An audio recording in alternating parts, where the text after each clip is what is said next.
আজ আমরা জানব আমাদের সমাজে প্রচলিত ভুল ধারণা। আমাদের আদি পিতা আদম ও মা হাওয়া আলাইহিস সালাম তারা জান্নাতে গন্ধম ফল খেয়েছিল। এই গন্ধম ফল খাওয়ার কারণে, এই ভুলের কারণেই কি আমরা এই দুনিয়াতে কষ্ট পাচ্ছি, নাকি এটা আল্লাহর পূর্ব নির্ধারিত ছিল? আমাদের আদি পিতা ও মা হাওয়া আলাইহিস সালাম গন্ধম ফল না খেলেও কি তারা এই দুনিয়াতে আসতেন এবং আমাদেরকে এই দুনিয়ায় আসা লাগতো কি? আজকে আমরা জানবো আল্লাহ তাআলার এই পবিত্র কিতাব আল কুরআন থেকে। আল্লাহ বলছেন সূরা বাকারার 30 নম্বর আয়াতে, وَإِذْ قَالَ رَبُّكَ لِلْمَلَائِكَةِ إِنِّي جَاعِلٌ فِي الْأَرْضِ خَلِيفَةً। আল্লাহ বললেন সূরা বাকারার 30 নম্বর আয়াতে স্মরণ করো, যখন তোমার প্রতিপালক ফেরেশতাদের বলিলেন, আমি পৃথিবীতে প্রতিনিধি সৃষ্টি করিতেছি। আল্লাহ বললেন আমি পৃথিবীতে প্রতিনিধি সৃষ্টি করিতেছি। তাহারা বলিল, আপনি কি সেখানে এমন কাহাকেও সৃষ্টি করিবেন যে অশান্তি ঘটাইবে ও রক্তপাত করিবে? আমরাই তো আপনার প্রশংসা, স্তুতি ও পবিত্রতা ঘোষণা করি। তিনি বলিলেন, নিশ্চয় আমি যাহা জানি তাহা তোমরা জানো না। আল্লাহ তাআলা পবিত্র কুরআনে সূরা কাহফের 7 নম্বর আয়াতে কি বলেছেন?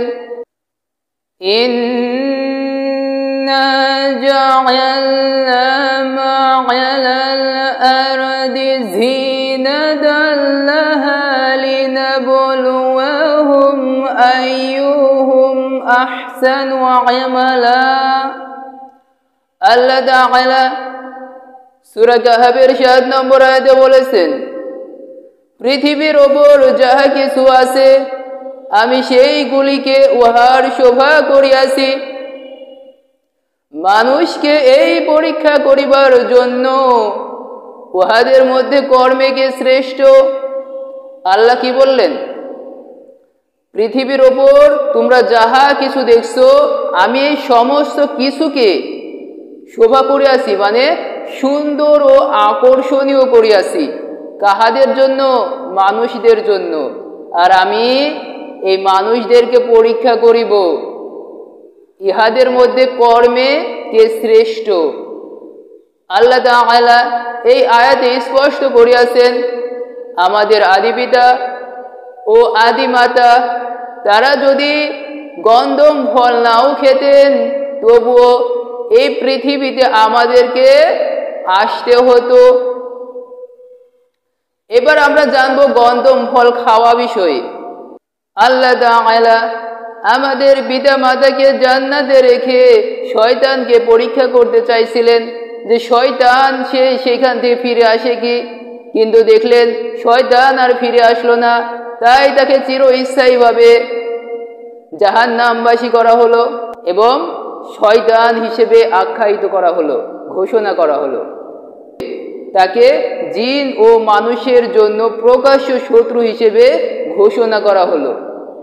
আল্লাহ বললেন সূরা আরাফের 19 নম্বর আয়াতে, ওয়া আদামু উসকুন আনতা ওয়া যাওজুকাল জান্নাতা ফাকুলা মিন হাইসু শি'তুমা ওয়া লা তাকরাবা হাযিহিশ শাজারাতা ফাতাকুনা মিনাজ জালিমিন।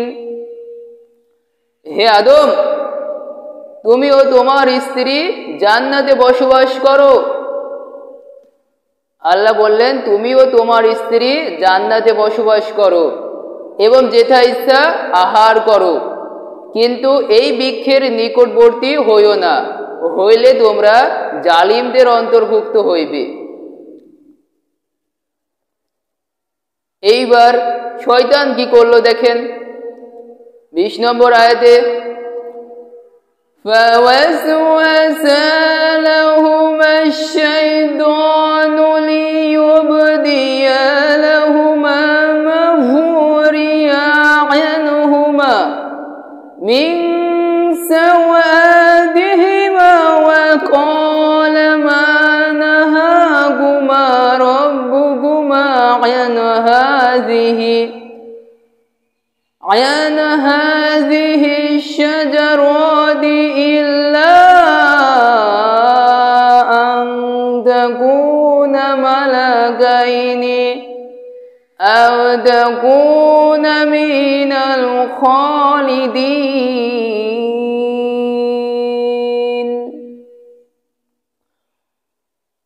অতঃপর তাহাদের লজ্জা স্থান যাহা তাহাদের নিকট গোপন রাখা হইয়াছিল তাহা তাহাদের কাছে প্রকাশ করিবার জন্য আমাদের আদি পিতা আদম আলাইহিস সালাম ও মা হাওয়া আলাইহিস সালাম তাহাদের লজ্জা স্থানকে প্রকাশ করিবার জন্য শয়তান তাহাদেরকে কুমন্ত্রণা দিল এবং বলিল পাছে তোমরা উভয়ে ফিরিস্তা হইয়া যাও কিংবা তোমরা স্থায়ী হও এই জন্যই তোমাদের প্রতিপালক এই বৃক্ষ সম্বন্ধে তোমাদেরকে নিষেধ করিয়াছেন কি কুমন্ত্রণা দিল শয়তান আমাদের পিতামাতাদেরকে কুমন্ত্রণা দিল তোমরা হয় ফেরেশতা হয়ে যাবে নয়তোবা চিরস্থায়ী হয়ে যাবে এই জন্য তোমাদের প্রতিপালক এই বৃক্ষ থেকে দূরে থাকতে বলেছে এই গন্ধম ফল থেকে দূরে থাকতে বলেছে এই প্ররোচনায় আমাদের পিতামাতা সেই গন্ধম ফল খেয়ে ফেলল আর শয়তান ইবলিস সে জানতো জান্নাতে ফেরেশতারা খাবারও খায় না বাথরুমও করে না মনে মনে ভাবলো এই আদমের কারণে আমি জান্নাত থেকে বেরিয়ে গেছি আল্লাহ আমাকে জান্নাত থেকে বাহির করে দিয়েছে আর আমি এই আদমকে জান্নাত থেকেই বাহির করব এই প্রতিজ্ঞা শয়তানের ছিল মনে মনে এই কারণে শয়তান এই সুযোগকে কাজে লাগালো এবং এই সুযোগ কাজে লাগিয়ে আমাদের পিতা মাতাদের লজ্জা স্থান বাহির করে ফেললো আর আল্লাহ বলল জান্নাতে বাথরুম করার জায়গা না প্রস্রাব পায়খানা করার স্থান না তাই তোমরা দুনিয়াতে নামিয়ে যাও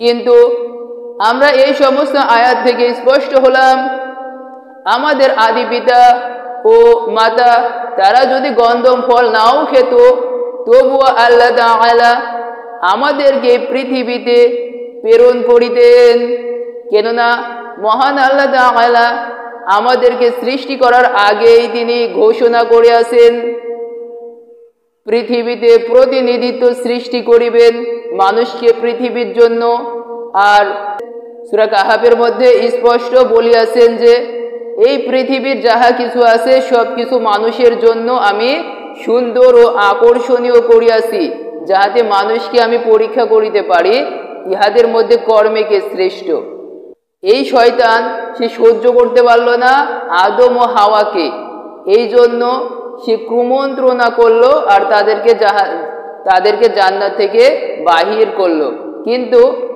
আল্লাহ তাআলা তার পরিকল্পনা আগে থেকেই ছিল আমাদের পিতা ও মাতাকে দুনিয়াতে পাঠাবেন খলিফা সৃষ্টি করবেন পরিশেষে আপনি মনে করেন শয়তান আজও একই কৌশলে আমাদের জান্নাত থেকে দূরে সরিয়ে দিচ্ছে আপনি কি মনে করেন এখনো শয়তান আমাদেরকে আজও জান্নাত থেকে দূরে সরিয়ে দিচ্ছে যদি এমনটা মনে করেন তাহলে কমেন্ট বক্সে অবশ্যই জানিয়ে যাবেন আপনার মূল্যবান মন্তব্য আল্লাহ আমাদের সকলের উপর বর্ষণ করুক শান্তি রহমত ও বরকত আসসালামু আলাইকুম ওয়া রাহমাতুল্লাহি তাআলা ওয়া বারাকাতুহু